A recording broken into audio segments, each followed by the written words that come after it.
Hello students, welcome to history class. साडा question चल रहा सी वारन हेस्टिंग्स दे महत्वपूर्ण सुधारां दी चर्चा करो। कल दी क्लास विच असी देखिया कि वारन हेस्टिंग्स 1772 ईस्वी तो 1785 ईस्वी तक बंगाल का गवर्नर रहा। उसने अपने काल दे विच अनेक प्रशासनिक, वपारिक, न्याय संबंधी सुधार किए। कल की क्लास में असी प्रशासनिक अते लगान संबंधी सुधारों की चर्चा की। अज असी इस प्रश्न को अगे जारी रखांगे तो कोशिश करांगे कि प्रश्न पूरा कर दिता जाए। न्याय संबंधी सुधार। वारन हेस्टिंग्स ने अनेक महत्वपूर्ण सुधार किए, जिमें दीवानी अदालतों की स्थापना। हर जिले में एक दीवानी अदालत स्थापित की गई। इसका प्रधान कलैक्टर होंदा सी। ये भारतीय जजां अते अधिकारियों की मदद नाल 500 रुपए तक के मुकदमे सुनदा सी। यानी 500 रुपए तक की कोई वस्तु, जमीन या लगान आदि तो संबंधित जिहड़े मुकदमे होंदे सी वो दीवानी अदालतों में सुने जाते सन। अगला पॉइंट है फौजदारी अदालतों की स्थापना। वारन हेस्टिंग्स ने हर जिले में एक फौजदारी अदालत भी स्थापित की। इन्हां अदालतों में काजी अते मुफ्ती फौजदारी मुकदमिਆਂ का फैसला करते सन। फौजदारी अदालतों के कारजां का निरीखण जिले का कलैक्टर करता सी। इस गल का विशेष ध्यान रखा जाता सी कि लोगों को बिना किसी भेदभाव तो न्याय प्राप्त होवे। अगला सुधार कलकत्ते विच अपील करने वाली अदालतों की स्थापना। वारन हेस्टिंग्स ने जिले की अदालतों के फैसलों के विरुद्ध अपील सुनने के लिए कलकत्ते विच ही 2 अपील अदालतों की स्थापना की सी। ये अदालतां सदर दीवानी अदालत अते सदर निजामत अदालत कहौंदियां सन। सदर दीवानी अदालत का प्रधान गवर्नर जनरल खुद होंदा सी। उसकी कौंसल के 2 मैंबर भी सदर दीवानी अदालत विच जज का कारज करते सन। सदर निजामत अदालत की प्रधानता भारतीय न्यायाधीश या जज करते सन। उन्हां दी मदद दे लई काजी, मुफ्ती अते 3 मौलवी नियुक्त किए जाते सन। न्यायाधीशां या जजां नूं सलाह देण दे लई हिंदू अते मुस्लिम कानून दे जानकारां की नियुक्ति भी की जाती सी। अगला पॉइंट है कानूनां नूं इकट्ठा करना। वारन हेस्टिंग्स ने हिंदुओं और मुसलमानों के नाल उचित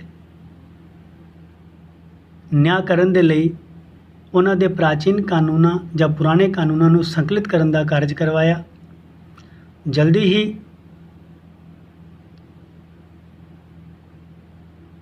केसां दा फैसला अपराधी दे अपने धर्म के कानून के आधार पर किया जान लग पिया।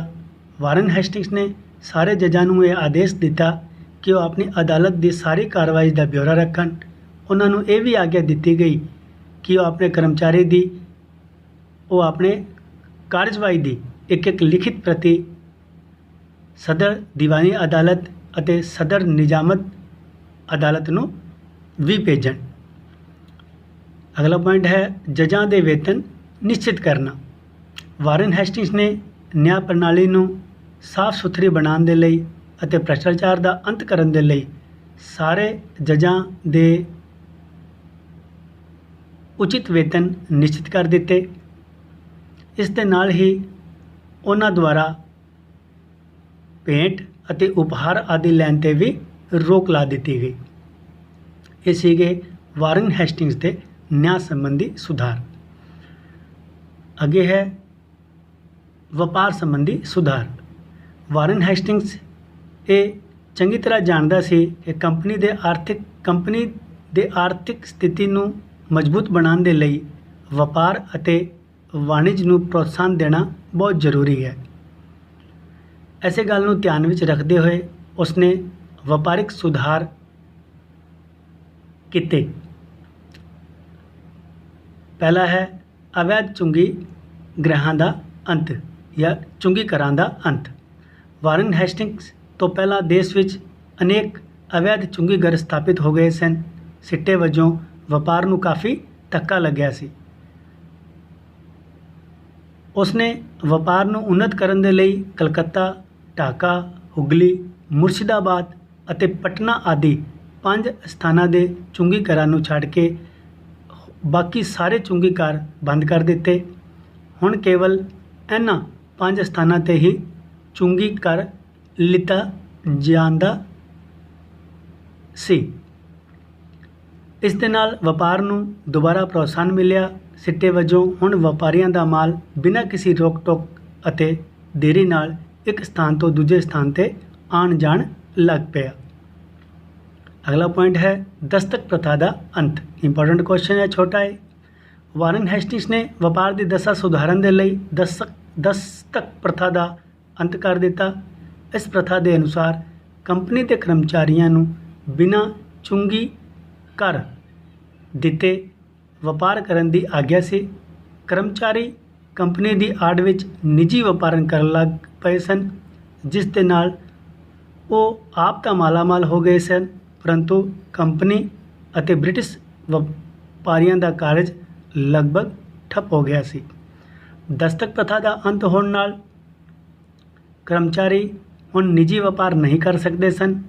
ਉਹਨਾਂ ਦੇ ਇਸ ਵਿਸ਼ੇਸ਼ ਅਧਿਕਾਰ ਦੇ ਸਮਾਪਤ ਹੋਣ ਨਾਲ ਭਾਰਤੀ ਵਪਾਰ ਵਿੱਚ ਜ਼ਬਰਦਸਤ ਉન્નਤੀ ਹੋਈ ਅਤੇ ਨਾਲ ਹੀ ਨਾਲ ਬ੍ਰਿਟਿਸ਼ ਈਸਟ ਇੰਡੀਆ ਕੰਪਨੀ ਦੀ ਆਮਦਨ ਵਿੱਚ ਵੀ ਵਾਧਾ ਹੋਇਆ।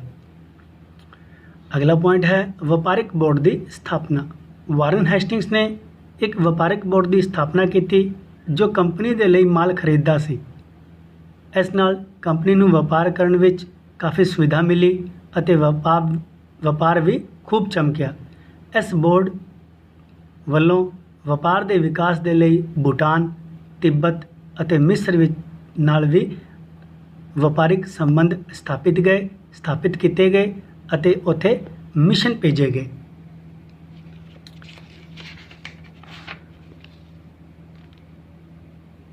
ਅਗਲਾ ਮੇਨ ਪੁਆਇੰਟ ਹੈ ਵਾਰਨ ਹੈਸਟਿੰਗਸ ਦੇ ਹੋਰ ਸੁਧਾਰ।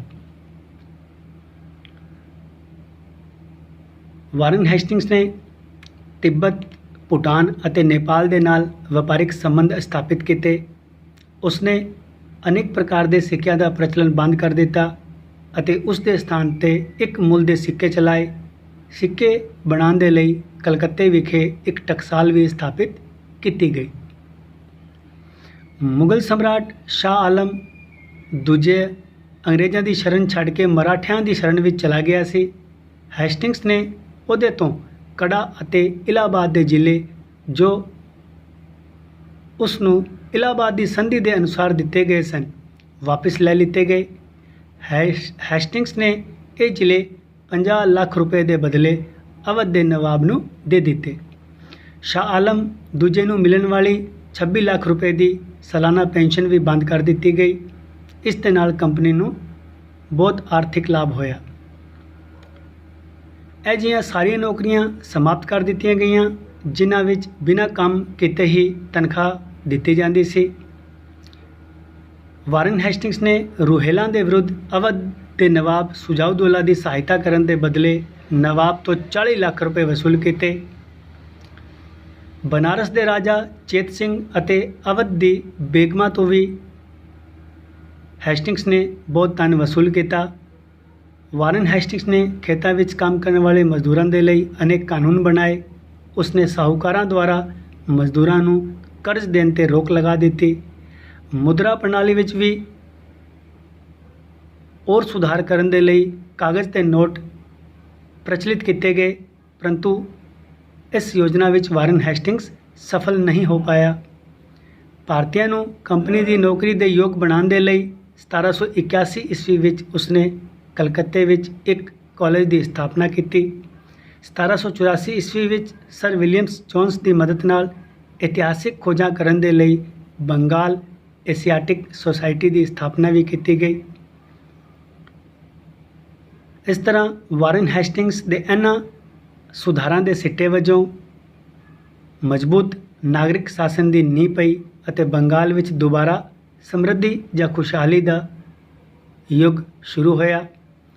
ਵਾਰਨ ਹੈਸਟਿੰਗਸ ਦੇ ਇਹਨਾਂ ਕਾਰਜਾਂ ਦੇ ਆਧਾਰ 'ਤੇ ਹੀ ਕੁਝ ਇਤਿਹਾਸਕਾਰ ਵਾਰਨ ਹੈਸਟਿੰਗਸ ਨੂੰ ਭਾਰਤ ਵਿੱਚ ਬ੍ਰਿਟਿਸ਼ ਸਾਮਰਾਜ ਦਾ ਅਸਲੀ ਸੰਸਥਾਪਕ ਮੰਨਦੇ ਹਨ। ਸਟੂਡੈਂਟਸ, ਅੱਜ ਦੀ ਕਲਾਸ ਵਿੱਚ ਇੰਨਾ ਹੀ। ਨੈਕਸਟ ਕਲਾਸ ਵਿੱਚ ਅਸੀਂ ਅਗਲੇ ਕੁਐਸਚਨ ਦੀ ਚਰਚਾ ਕਰਾਂਗੇ। ਬਹੁਤ ਬਹੁਤ ਧੰਨਵਾਦ। ਨੋਟਸ ਬਣਾਉਂਦੇ ਰਹੋ।